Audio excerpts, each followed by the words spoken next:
Hello and welcome to my channel Pioneers Academy. My dear kids, today I'll be giving you the notes of Keeping Quiet poem that is written by Pablo Neruda. And first of all, we'll be discussing the NCERT text questions which can be asked in the examination, and I'll be giving you one or two questions, extra questions, which are important for the examination point of view. Right, I have written the answers only, so questions can be, you can check the questions from your book. What will counting up to 12 and keeping still help us achieve? तो poet ही कहता है कि 12 तक count करने से stillness से हम क्या अचीव करने वाले हैं. तो answer is the men are in a rush and hurry. आदमी भाग दौड़ में लगा हुआ है, जल्दीबाजी में लगा हुआ है, और आदमी जो जल्दबाजी और भाग दौड़ है वो रूट कॉज होता है ऑफ ऑल द प्रॉब्लम्स का, सभी प्रॉब्लम्स का. कीपिंग क्वाइट, जो हम अगर चुपचाप रहेंगे, स्टिल रहेंगे, give us the time to introspect, हम अपने आप को इंट्रोस्पेक्ट कर पाएंगे, टाइम मिलेगा हमें. And a respite of peace, शांति की सांस लेंगे हम आराम से. दूसरा क्वेश्चन है, do you think the poet advocate total inactivity and death?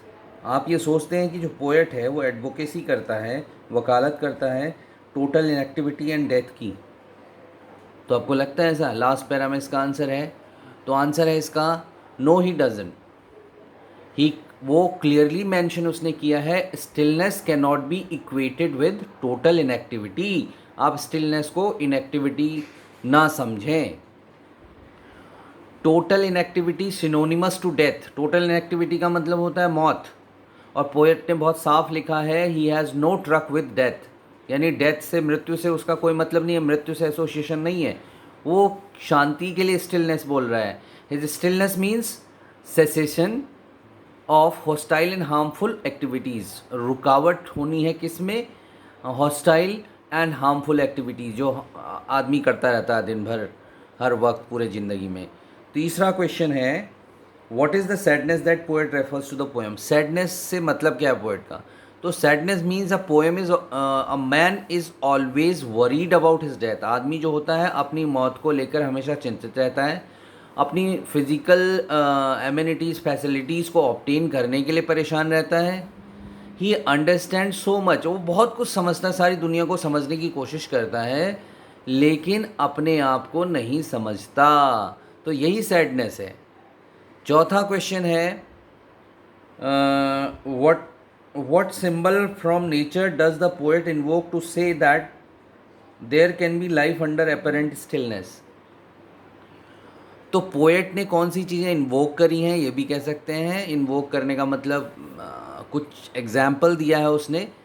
तो उसने जो एग्जाम्पल दिया है, उसने इन्वोक करके ये बोला है कि अर्थ को, उसने स्टिल अपना पॉइंट दिया है कि अर्थ को देखो, आप अर्थ से सीखो.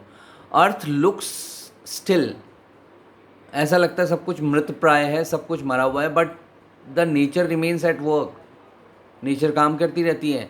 इवन अंडर अपेरेंट स्टिलनेस, भले ही सामने स्टिलनेस दिखाई दे रही है, झूठी स्टिलनेस है ये, अपेरेंट मतलब आभासी.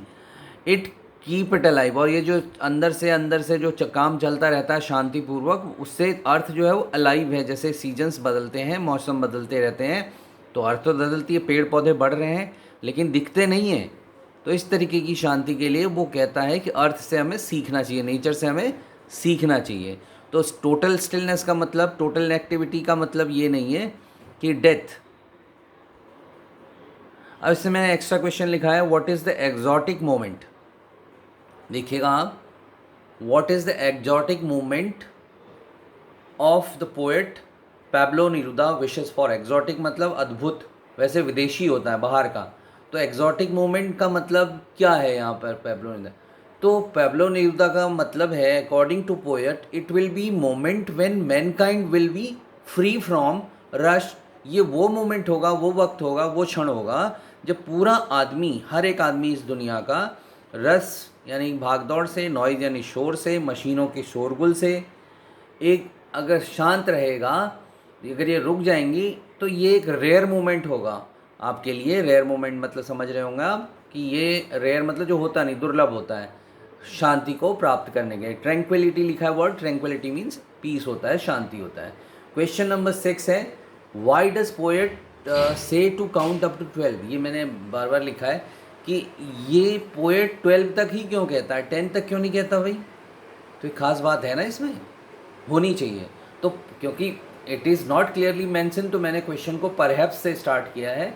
परहैप्स 12 का मतलब पोएट से जो घड़ी के जो 12 मार्क होते हैं, दिन में 12 घंटे होते हैं, उसके लिए वो बोलना चाह रहा है, एक दिन के लिए बोलना चाह रहा है। यानी कि तुम एक दिन शांत रहो, एक दिन अगर सारे काम छोड़ दो तो आपको इंट्रोस्पेक्शन करने का मौका मिलेगा।